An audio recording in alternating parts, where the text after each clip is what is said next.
Bills fans, what's up again? Long time, long break. Like I said in my last video, last season, or just the accumulation of 17 years has taken a lot out of me, it's taken a lot out of all of us. So thanks if you stick with me, I appreciate it. If not, I totally understand. With the Twitter and every other thing out there now, Instagram, people can get at each other a lot more fluid, a lot more streamlined. So if you're not still there, I understand. But here I am doing a draft prediction video on the eve of the 2017 NFL Draft for the Bills. As I do every year, long gone is my one hit. Stephon Gilmore, who's gone over to the Patriots. I would have hit in 14 had the Bills stayed at 9 with Eric Ebron. As I've learned over the last few years, that was going to be the guy. And if you listen to WGR and read other people that have in and around the team, they have also said the same thing. But that's what happens. The draft is a very fluid thing. Names start coming down, and your plan changes. So for me to have gotten that pick, it was hard because I said it like a month out. Either way, we're here now, we're here in 17, and a lot has changed at One Bills Drive, and it's going to continue to change, which is another reason I'm coming to do this. News today, well, I don't want to say it's news, but something that's been in the water for a little while. There's been murmurings, especially the beginning of McDermott's hire, speculation. What was Whaley's role in the hire? What was this going to be his role going forward with the Bills? They've gone out of their way to say he has control of the 53. That's left a lot of people like, do you really believe that? Or are they just trying to play nice for the public and the media? I think it's more of that than the other. So today, Pro Football Talk, Mike Florio puts out a piece about a scout within the Bills saying that they're all out next week, and John Warrow yesterday, might have even been the day before, saying that there was power that had been gained by McDermott, had a lot of influence on the Pagulas, even influence to the extent of a lot what they've done in the hockey side, and that's the Pagulas are very different owners in that respect, that they own pretty much all the franchises in Buffalo, the Bandits, the Rochester Americans, the Sabres, and the Buffalo Bills. So they have, I think the only thing they don't own is the minor league baseball team. So they have a lot of stake in Buffalo, and one of the reasons that they cleaned house over on the hockey side was just sort of the same things that have been going on at One Bills Drive for far too long. A lot of infighting, a lot of people with their own agendas, people not on the same page, people that might have extracurricular activities outside the job that might make their respective organization not look so good, and then their behavior within the framework of the job. With the Sabres, Tim Murray's brash, bold way of speaking, the way he interacted with other people, GMs as coaches, whoever. The same thing goes with the Bills side, just Whaley not apparently being able to get along with different head coaches. The personnel or lack thereof speaks for itself. The cap jail this team is in, having no franchise quarterback in place. He's been on the job or involved in the Bills organization since 2010, and today Tim Graham on his show went as far as lay out the tenures of some of these coaches, some of these scouts and some of these personnel people who have been on the job basically just kind of hanging out. People that were Ralph Wilson hires that predate that even, that may have been John Butler guys, a couple of those still hanging around. You have might even have some Tom Modrak guys in there. some Donahoe guys in there, Knicks guys, then some sprinkling of Whaley. So everybody is just kind of piecemeal together in this organization for far too long, and let's be honest, who's scouting the quarterbacks over there? Like, we don't know. We don't know. And the lack of quarterback and the lack of it being pressed in the draft room speaks to it. But let me say that I don't think they're going to draft a quarterback this year.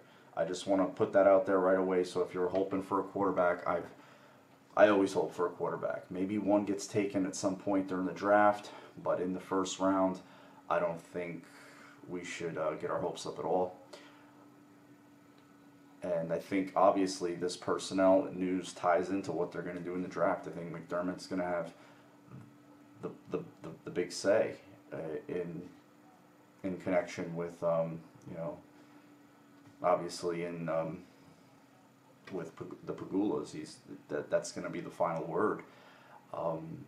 I don't think Whaley will survive next week. I think he will be one of the people out. I think guys, Doug Majeski, longtime scouts, just tons of guys. I don't want to throw out names, but you never like to see people lose their jobs. But let's be honest, where our football team has been. I mean, the amount of head coaches that have come in, the ever revolving door at the most critical positions, quarterback, head coach,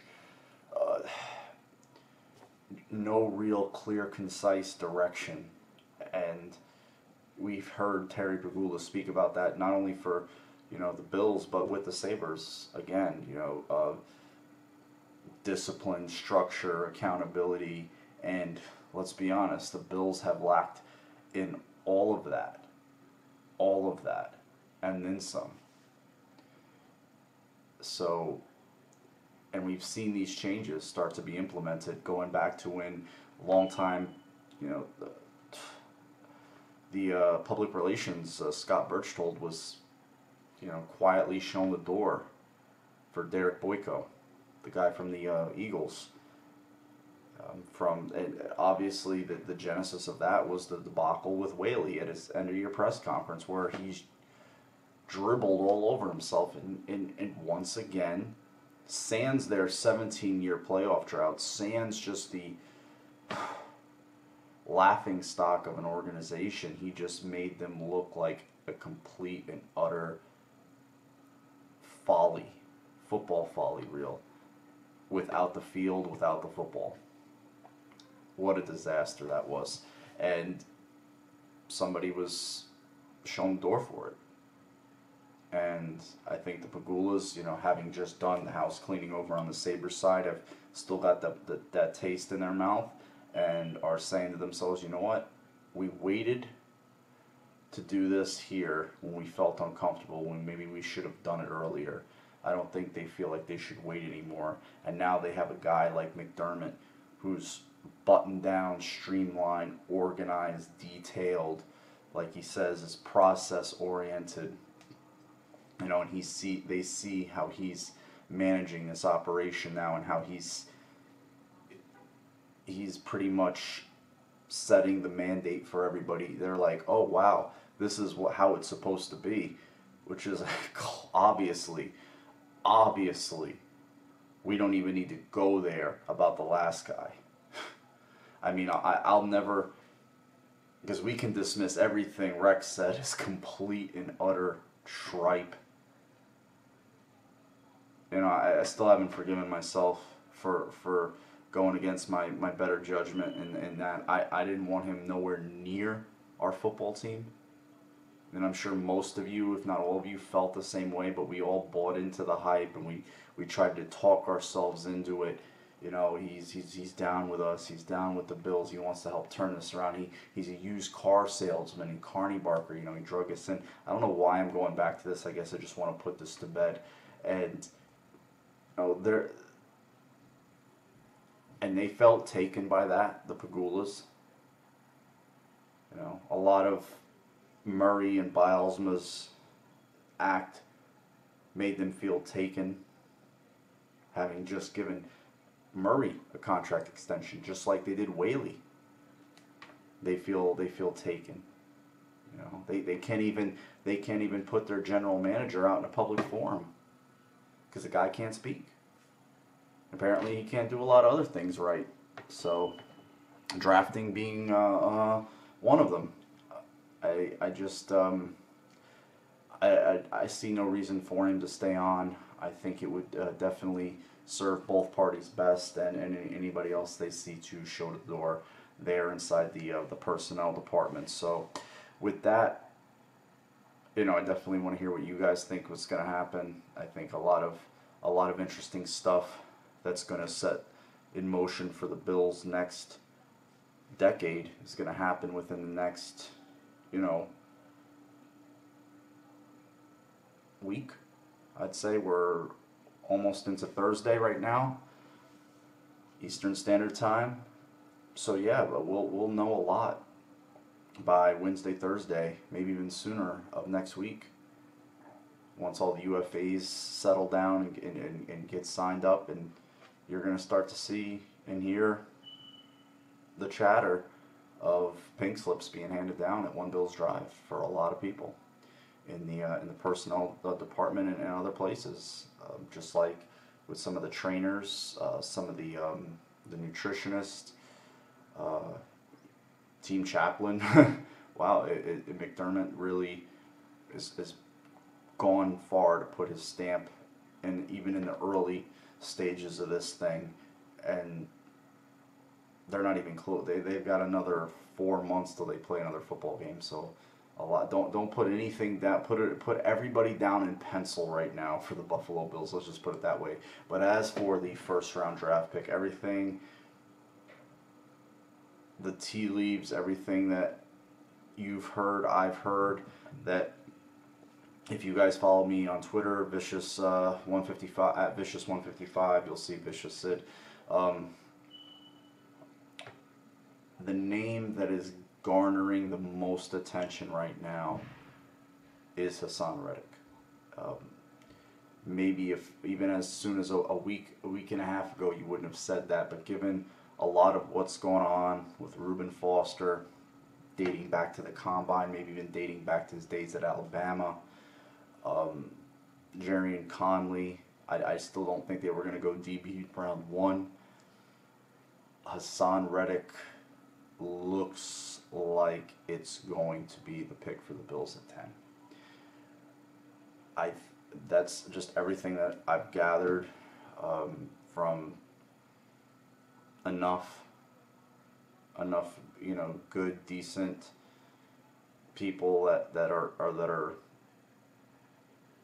pretty much in a position to have a good idea, and just my own intuition. That's not, my intuition's not any better than yours, but it just, that's the name right now that's really rolling off a lot of the right people's tongues for me to like, okay, I think we need to start getting used to this idea.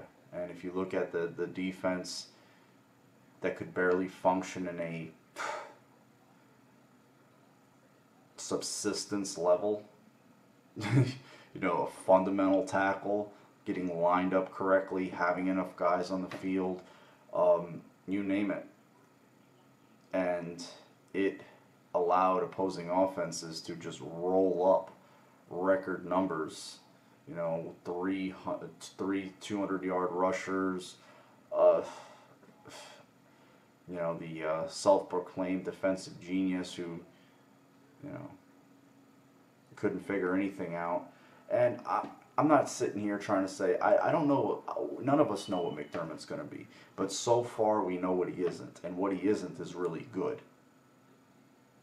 And seems to have a little bit more of the personal touch that maybe a disciplinarian structure, organization, detail guy like a Doug Marrone did, where he's asking guys about his families, different things like that. Something like Patrick DeMarco alluded to when he first sat down with McDermott before he signed with the Bills.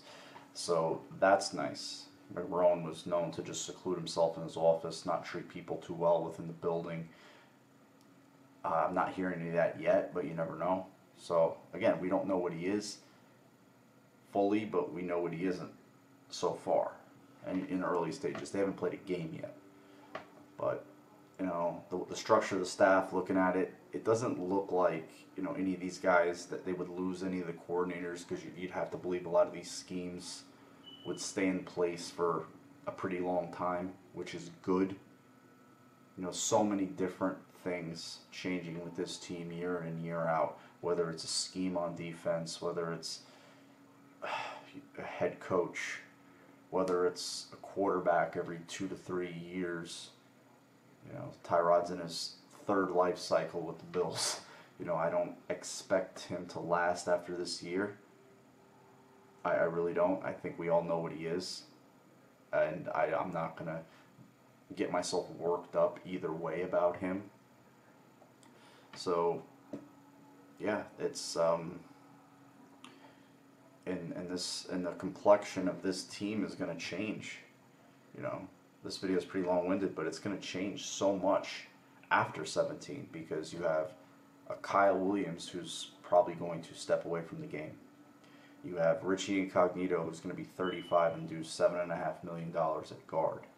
You have Eric Wood, who there's a team option to decline his contract for something like $7 million, and they signed Ducasse to a 3-year deal. They picked up Ryan Groy's his option with the Rams. Just recently they declined Gillislee's option, which I was in favor for. I was in favor of getting that 5th round pick. Something Whaley has also been very reckless with, the trading of mid-round picks. The 2 fourths in the Sammy trade, include with the first, the 2 fourths to get Ragland, some 5ths in there. Well, another 4th was for Bryce Brown. A couple of 6th. Well, Mike Williams was one of them. I think a 6th or 7th for Matt Castle. Just not a lot of thought out, forward thinking, forecasting of what this team would need to look like. Just a lot of piecemeal going on. And here we are. No playoffs, no quarterback, having to fill the roster with the underbellies of other teams' rosters, veteran minimum deals, because that's the only way they can. You tell me why anybody other than McDermott or anybody that he's brought in should have a job there. Anybody with any tenure there within the football department should all be shown the door. That sounds bad, but to steal something from Seinfeld, we're rooting for laundry. Let's be honest. And that's another reason I don't buy jerseys. But, and don't get me wrong, I do understand this game is played by human beings. And they make good money, but their health and their well-being is on the line every time they run a play. So don't think I don't take that Don't think I take that lightly, because I don't wish any of these guys bad. I don't root for injuries. I don't champion that. So, if you guys were thinking I'm like one of those, it's not at all. But alright, let's see what you guys think. Hassan Reddick. I think Ragland is probably going to be the starting Mike, with Lorenzo being the rotational guy, play a lot of down, pass rushing situations, occasionally step in and play some linebacker. Got to think of his age. Ramon Umber was signed for special teams. Alexander for the locker room stuff and all the other, played very well last year. And if you enter Reddick into that equation with a healthy Ragland, I think you look at where does Preston Brown end up on this roster. I don't know if he's a backup Mike. What's his value on special teams? Because you believe as a backup he's going to have to play special teams. It's going to be interesting to see. I don't know. I really don't know. I don't know if I don't even know if he'd make the roster, to be honest with you. So that'll be an interesting call. There's other needs, obviously. Some still at cornerback, some at wide receiver. a running back now, maybe some offensive line needs, maybe a quarterback in there. But yep, Hassan Reddick, I feel like is the pick at number 10 if they stay there, Bills fans. So you guys have a great day. It is officially after midnight Eastern time, so draft is right around the corner. It's a fun time for us football fans, and hope everybody enjoys it. Hope the guy they pick is a Pro Bowler for many, many years to come, regardless if I'm right or if I'm wrong. All right, guys, you have a good night. Thanks always for staying, watching, subscribing, and just hanging out. You want to flame me, write good stuff, whatever, ask questions. I appreciate all the interaction. Have a good night, guys.